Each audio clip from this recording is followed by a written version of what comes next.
j'ai accepté de faire cette masterclass comme j'en fais ailleurs. Mais ici, c'est important parce que ça va être la première fois que je ferai une masterclass en France.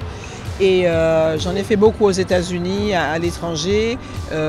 Et ici, ça va être intéressant de voir les réactions des gens, je dirais plusieurs années, 25 ans après la sortie du film. Parce qu'il y a des gens qui ne l'ont pas vu, il y a des gens qui l'auront vu mais qui vont le revoir.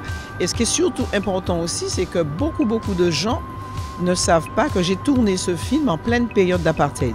Ça, c'est extrêmement important parce que ça veut dire que je pouvais être tuée 10 000 fois. C'était une mission pour moi. Je me devais de faire ce film pour amener les gens à prendre conscience de ce qu'est l'apartheid, de ce crime contre l'humanité, comme la Shoah, et qu'il fallait faire quelque chose pour arrêter ça.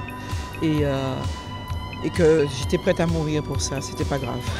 Alors 25 ans après, donc c'est important de laisser des traces et que pour ces générations qui n'auront pas connu l'apartheid, qui n'étaient même pas nées justement quand Mandela fut libéré et ils auront en tout cas un film qui est effectivement qui est un témoignage réel de ce qu'a été l'apartheid à ce moment-là.